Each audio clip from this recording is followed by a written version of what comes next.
Is there any word of advice that you would like to give? You want to pass that on to an aspiring filmmaker, writer, author, producer, whatever creative endeavor they have? Is there something you want to tell them to keep them going with their dream? For any aspiring filmmaker, or really just in business, because people tell you this is the way, that doesn't always mean that's the way. You will know in your heart of hearts, if you're a creative especially, if it's the right choice for you. And if you don't feel it, I wouldn't go towards it. It's okay to be fearful. It's okay to be like a little tentative and cautious. But if it doesn't feel right, you can always say no. You have to be able to know when it's working and when it's not, and when things are going in the right track. So listen to yourself is my takeaway, for sure. Welcome to the Heart of Show Business. I am your host, Alexia Melocchi. I believe in great storytelling and that every successful artist has a deep desire to express something from the heart to create a ripple effect in our society. Well, hello, everyone, to the Heart of Show Business podcast. It's been a minute. As you all know, I've been quite busy. But when something truly special is pitched to me, in this case, it's an upcoming family film that I'm really excited to go to the premiere and attend myself, I had to say yes. I cannot say no. I have here two incredible heart-centered humans, because I read a little bit about them, so I can make an informed decision about that. But when you listen to the podcast, you're gonna figure it out by yourself. Linda Duncombe, who is executive producer and producer of this movie, and Joshua Friedman, who's a writer, director, producer. We're talking about the Queen's Jewels movie, which was recently shot, I believe, in Florida. We're going to talk about the journey from script to screen and get all the fun insight about why people need to keep track of this film. Why do they need to see it when it comes out? And I just want people to get inspired, because I just love it when every movie that gets made, people, is a miracle. So we're here to talk about the making of a miracle. Linda and Joshua, welcome to my show. Thank you. Thank you so much. It's great to be here. Thank you for having us. Oh, it's so wonderful to have you. So, first thing that I have to ask is, how did the two of you meet? Because, you got to find the right people for a project when magic starts happening. So I want to know what magical wand was responsible for this synergy between the two of you. Well, it's such a wonderful question to start off. And thanks again for this opportunity. Josh and I are both implants into Los Angeles. The accent you can hear is an Australian one, and I'm very grateful for Josh and his family, which are basically my American family. I think of him as my little brother and love him very, very dearly. And we had a mutual contact put us together many, many years ago, and we clicked instantly, and which I found a little hard in Los Angeles to make friends. It's very tribal, and people are kind of very established. And what I found when I met Josh and we kind of introduced ourselves to each other's friends was just this wonderful network of like-minded people in Los Angeles to fulfill dreams. And we've just been very lucky ever since, but just very fortunate to be two implants into Los Angeles, right place, right time, and now you can't get rid of me. That's true. We're stuck. We are. But we like it. It's not a bad stuck. It's the perfect kind of stuck. I think people... especially now after they've gotten a chance to work with both of us, they're a little impressed, which I'm flattered by, how well we're able to bring our personability and friendship into like our workflow, which I think makes the films a lot smoother and makes the crew happier.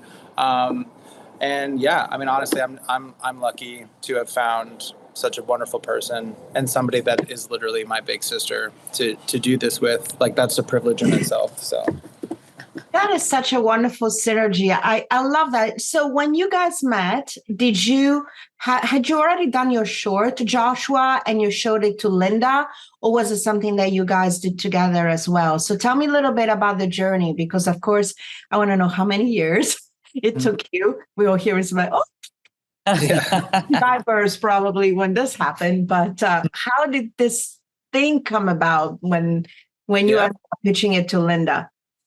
So the short film, to answer your question, was done, and I had been working on the short film. It was probably like, I don't know, a year and a half a year and a half, like if you're including like some of the film festivals. But while I was making the short film, like it was going to film festivals and it was kind of getting a lot of positive feedback and awards, I already knew that the short film was going to be a feature film. So I was writing the script for the feature film while the short film was kind of like happening. So if you were to watch the short film, you'll be like, hey, what? Like it's a cliffhanger for a reason, because I wanted to kind of get the investors and anybody that could be paying attention to what I'm trying to do to take an interest. And that worked. It did work.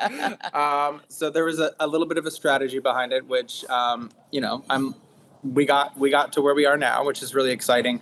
And then I had actually started developing the feature film pre-Linda with a couple of producers that I had met, and I just truly didn't feel like they were the right fit. I mean, there's no harm, no foul. It just like I could just tell that it wasn't really going to be the dynamic I was looking for. At this point, we were friends. We were, we were friends, and totally. I was like, she was cheering him on from the sideline. She was always,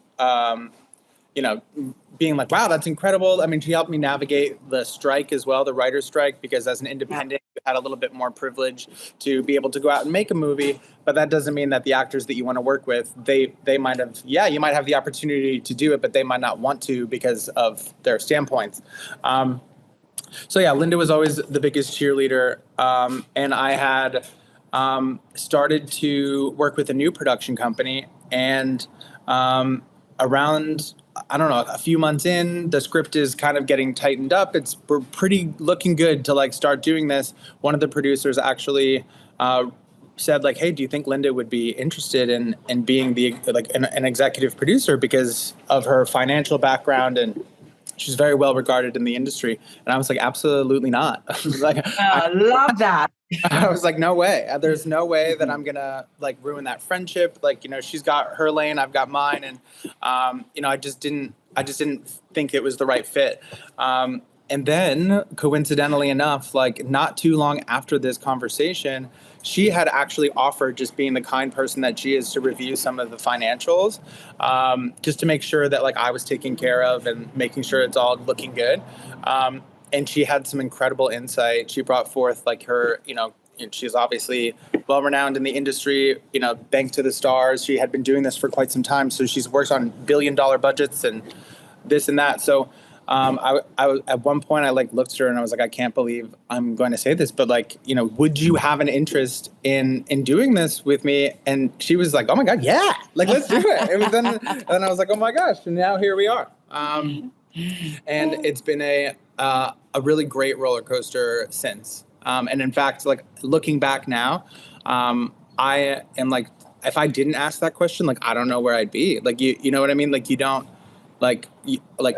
there's no way I could have done this on my own, and doing it with her just makes it that much better.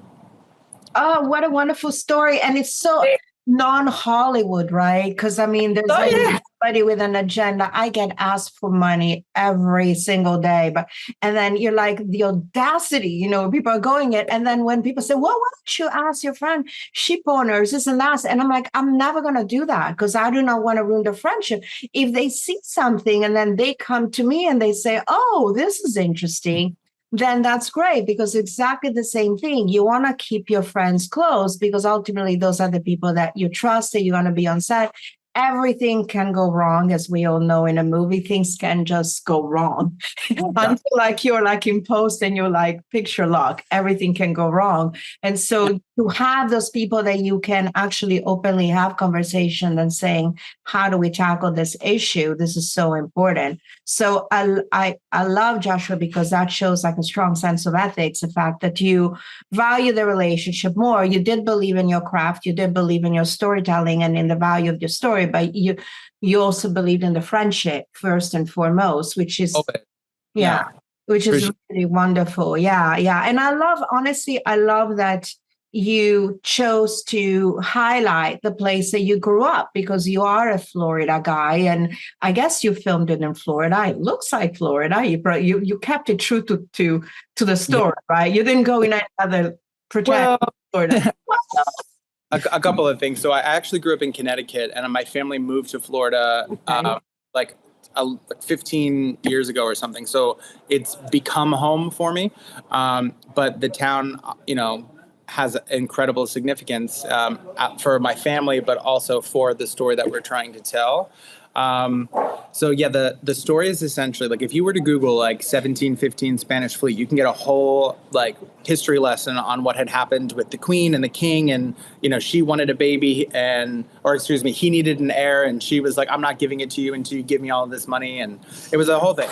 And there were 12 ships in that storyline in history. So I basically took that storyline, and because they've actually found a lot of this treasure, I created a new element to the truth, which was a 13th ship. So that way, like if anybody does Google this treasure, they'll realize that it does exist and it's real. But the story that I took has a fictional element that, is the art of storytelling. So, and I think to give more flavour to that, so this 13th ship doesn't go down with all the other ships, and so it makes itself, without giving too much of the story away, it gets to the Bahamas. And so the story is filmed in the Dominican Republic, Florida, and a little B-roll in the Bahamas. And we went to the Dominican Republic because Josh wanted to stay true to the story. So I appreciate you calling that out. Thank you. And the waters is the same. The things that we wanted to do and use natural landscape actually had some better opportunities in the DR than it did in the Bahamas, but we were very adamant about staying true to the look and feel of the story, and the DR had a very attractive tax credit, and that's why we wanted to make sure we were being smart financially, but also staying true to the story. And fun. I love that. Sorry to just really quick. If you were to watch the short film pretty closely, you might recognize some of the locations that are in the feature film coming out. I actually used some of the same places and some of the relationships that I had when I made the short film, which was really fun for me to do because I got to go out into the world and then bring it back. Like I made that promise to like them, like, look at what I'm trying to achieve. They believed in me the first time, and then they got to see me bring it home, which was really fun. And that's where we thought about the importance of staying true to the story and making sure that financial decisions weren't compromising it. So, for example, being in Vero Beach, it would have been cheaper to be in somewhere like Miami where they all are located, the talent is, but we brought them down to Vero Beach because we wanted to stay true to that landscape and make sure we were in the local businesses. Like all of that stuff is real. And that was really important to Josh and myself because it does speak to our character, but also we wanted to support local business and local businesses in the US. That is so fantastic. Well, first of all, I'm a huge advocate of short to feature storytelling. I mean, a lot of the films that we have produced from directors we represent were shorts that they were turned into feature. It's the best way to do a proof of concept. I mean, pitch decks are great, but I always say there's a way that you can tell a story even in 5 minutes, but just show what you can do as a filmmaker, as a storyteller, because ultimately it's about the storyteller, right? It's like the angle of how somebody films and the way of telling the story. So I love that you did your research because everybody's trying to follow the trends also, like, oh, let's make a horror, let's make this and that. But, you choose to do family fare, wholesome fare, intriguing, and to me, that was, bless you, that was really, really important. And also that you did maintain filming in some of the Florida locations. When we were putting together our film, we were looking at Australia of all places because of the producer's offset and Fool's Gold. Yeah, obviously, this is a big $40 million film. It's in a different budget level, and there was a part of me, as much as I want to film in Australia, that everybody says, come. Yeah. And I love doing that, but I'm like, I want to stay in the US. I want to try to do something. So we were also looking in the DR and doing things in Florida. But as we all know, you got to guarantee your money to your investors, and the tax credits are so important. As we all know. Yeah. I also love the idea, Joshua, that you did. I like your casting choices. I like the fact that you did not go, oh, I'm going to fall into the trap, give me names, and that's the only way to guarantee. Obviously, you do have actors from the CW and from top shows. You don't have like completely unknown people, but you are giving opportunities to sort of like the younger generation that needs a break, like, everybody does. Was there a moment where you thought of compromising, or did you always want to do that type of casting the way you did it? Or were you just aiming, oh, I wanted Tom Cruise and he didn't come, and so I went this? I think that's a great question. I can talk a little bit of like the business to it and then also my personal reasons. I feel like from the business side, working with producers, like they are looking at those things. They are looking at the pull that it can have. And I feel like when options were presented to me, not by Linda, but by other, members of the team, if I didn't think it was a good fit, I wouldn't entertain it, but not in a disrespectful way. It just didn't match the vision of the story. I knew the budget that we had to work with. I understood the vision for the creative idea of who this person could be, and there's always a balance there from the business side. Personally, when it came to actually casting, so Carson plays Bo, who's the lead character, and I don't know, like just as much as, you're talking about the actors saying that there's a new generation, like it's also for me. So it's like I'm hopefully the next generation of directors coming in. So to be able to bring in some of these actors that could be giving an opportunity like Carson to be a lead in a feature film, like that's something that I get to carry with me forever with him. Like we got to share that experience. And so sentimentally, like that's important. There are some actors like, so Michael Bailing, who played Orion in the film, super talented. I think the world's going to be really pleased when they see the character he brought forth. It's not something you've ever seen him do before on All American and some of the other shows that he's been in. But I knew when I was writing this story that he was the one that I wanted for the role. I just knew that he could do it, and I really want to go after him. But to really make this point, I worked with a producing team before Linda and the other team, and they were like, you'll never get Michael Bailing, like don't even try. I'm like, we're not even gonna try, like I really want this guy, I think he can do it. They're like, no, and they completely dismissed me, and I didn't like that. I felt like they were trying to tell me like this is how the industry is, and I didn't like that they weren't even gonna try. And when I met with Michael the first time in person, I told him, I was like, I've been chasing you for like 2.5 years. This is so fun for me to get to have the opportunity to talk with you. And I feel like we hit it off, and now he's a good friend, just like the other cast members.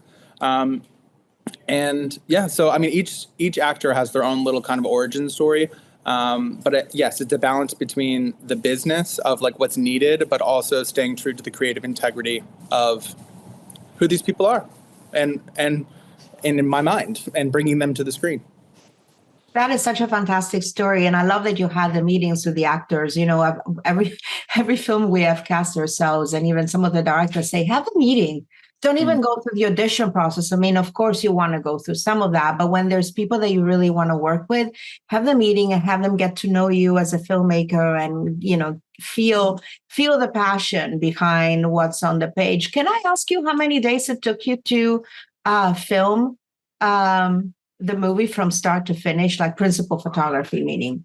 Principal photography was actually like 21 days. 21 days. 4 in Florida and the remaining days in the Dominican Republic. B-roll didn't require any of the cast. It was done thereafter. That's fantastic. Okay, good. So you kept things on schedule and on time. Yeah. I'm sure I was happy about it. That's where we were able to really work together as a team, because there were like some storms and whatnot we had to deal with in the DR, which, wasn't aligned to the kind of like things we wanted to film that day. And we were able to factor that into our plan and our principal photography and still not lose any days. And it was really important for us, while we had a buffer at the beginning and a buffer at the end, if we did need additional days for principal photography, we knew our cast and some of our crew had commitments thereafter, whether it was professionally or personally. And it was really important for us to make sure that we honoured those days we said it would be, because we knew that we wanted to be supportive of their life, not just the movie. And I think when Josh talks about friendships that have been made, like if you ask the cast, who are so talented, and you'll get to meet them at the premiere, which is fabulous.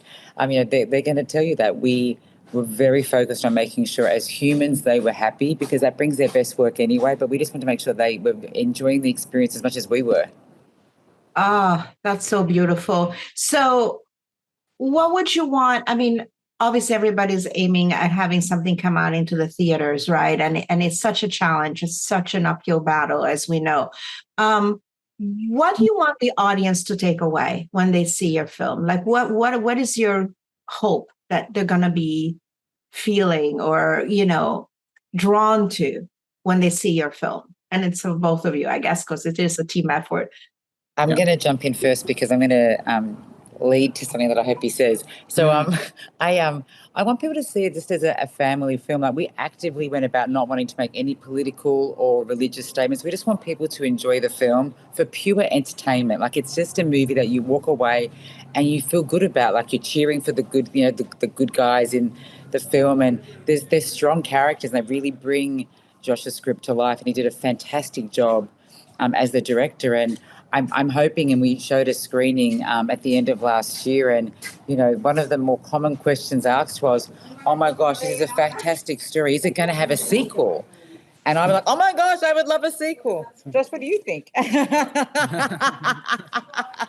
A sequel, I'm very, very open to a sequel. I think a little piece of me is like so badly like ready to get the juices flowing. You know what I mean, with something new, but I can't deny the chemistry of this cast and the idea of making a second one. But if I was to, outside of the sequel, I think I just really wanted to make a film kind of similar to what Linda was saying, that is about like escape. I want people to be able to watch something and just enjoy it. It's like it's for you to, go somewhere when you're just at home.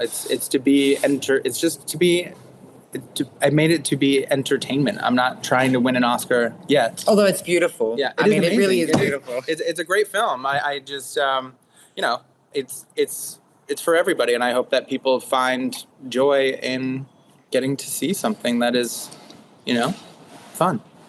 That is so great. And of course, I'm going to have to ask you, if you were to pitch it with comms, I'm curious to see. I have my ideas as to what it would be like, but what would your comms be like if somebody were like, what comms? What are the comms?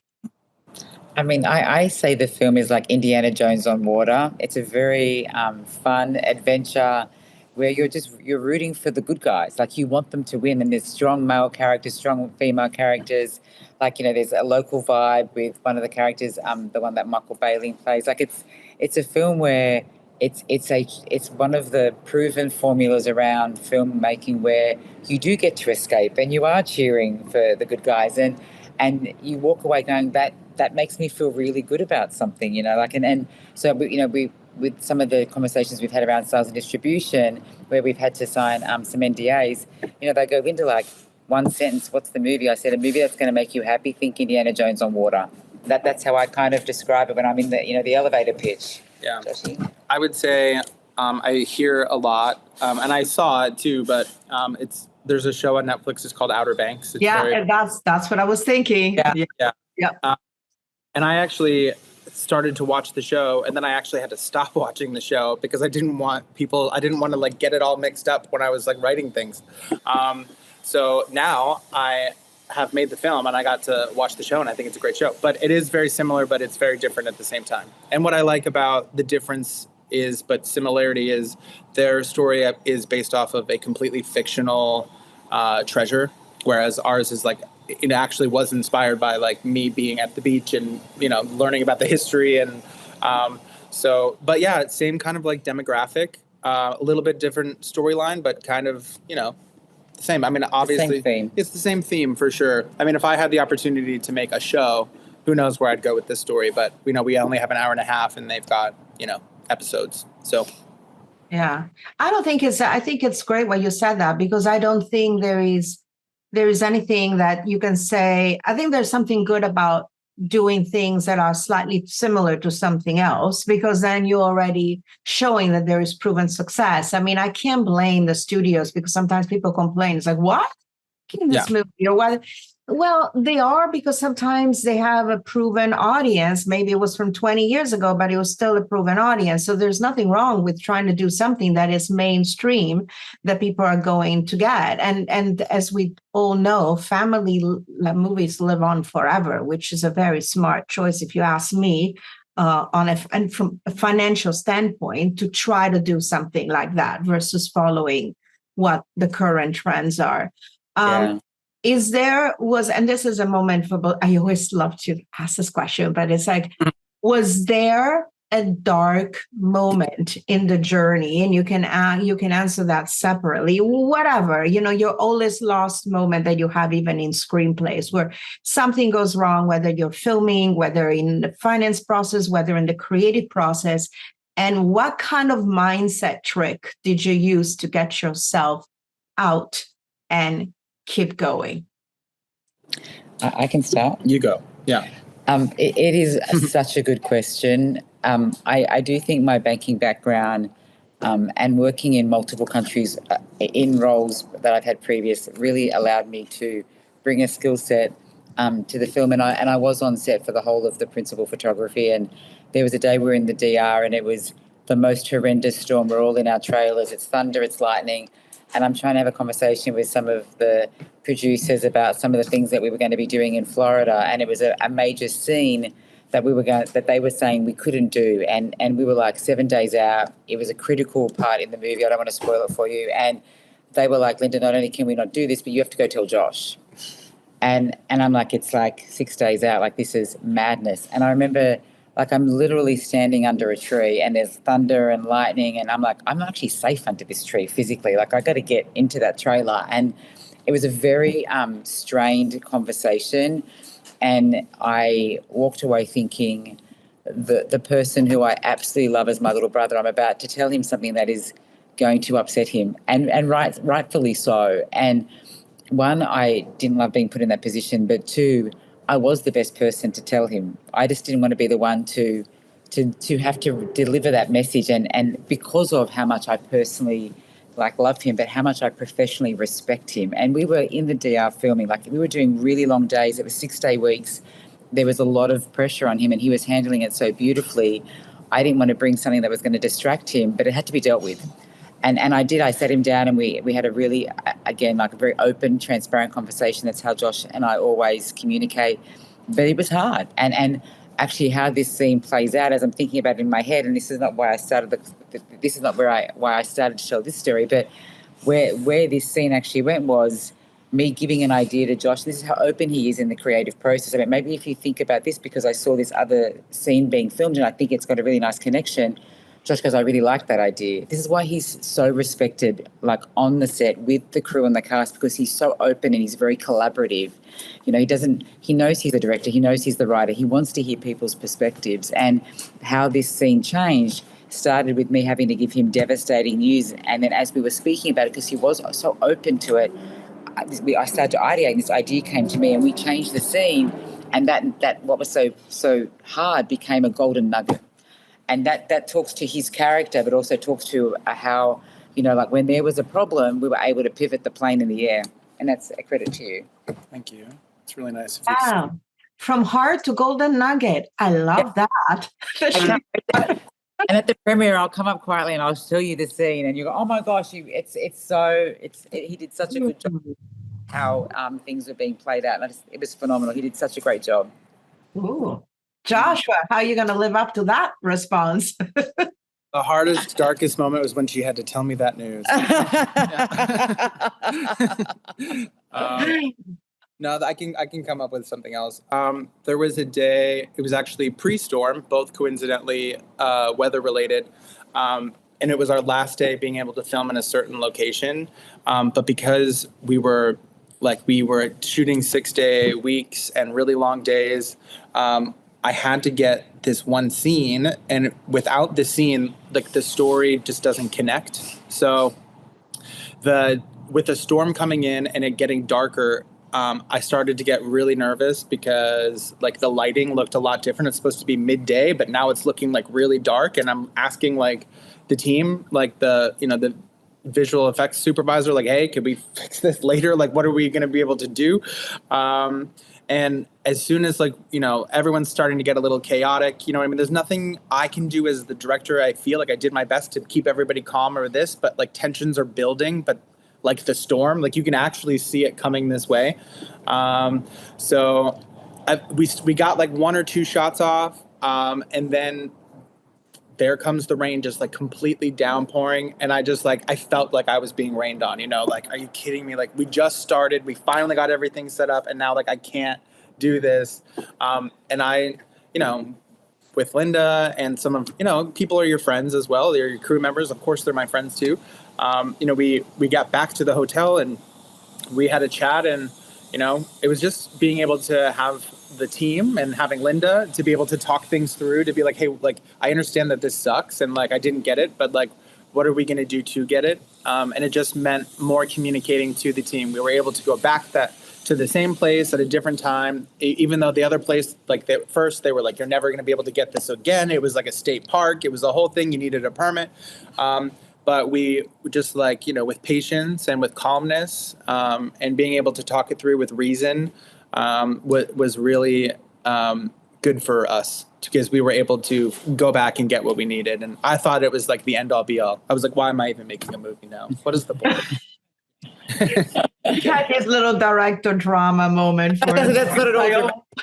Why am I even doing this? What's the point? But you made it. And then, like I said, every movie is a miracle, and congratulations for having manifested the right partners, the right team at the right time, and staying true to yourself in your storytelling, having a purpose that is bigger than yourself, as far as like what type of audience you want to enjoy the film, so that's highly commendable. And in parting ways, and in wrapping up the podcast, is there any word of advice that you would like to give? Could be a life mantra. It could be something your mom told you or your dad told you when you grow up that stays with you, and you want to pass that on to an aspiring filmmaker, writer, author, producer, whatever creative endeavor they have. Is there something you want to tell them to keep them going with their dream? Go first. I like this question too. I feel like for any aspiring filmmaker, or really just in business, because people tell you this is the way, that doesn't always mean that that's the way. Like you will know in your heart of hearts, if you're a creative, especially, if it's the right choice for you. And if you don't feel it, I wouldn't go towards it. It's okay to be fearful. It's okay to be like a little tentative and cautious. But if it doesn't feel right, you can always say no. And I think that if we didn't think on our feet, and if we didn't follow like what was true, this film would not be what it is. And I think that that's just a testament to anybody who ever does make movies or is in the creative business. Like there is a line, or I want to say a line, I guess, where you're like, I'm going to say like, this isn't for me. You have to be able to know when it's working and when it's not, and when things are going in the right track. So listen to yourself is my takeaway for sure. Yeah. Good. And we had a lot of opportunities where we could have followed the path most walked, and it would have been a mistake for us. It's great advice.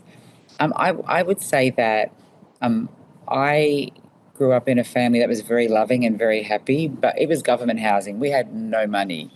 And I would say to anybody who has a dream, follow it.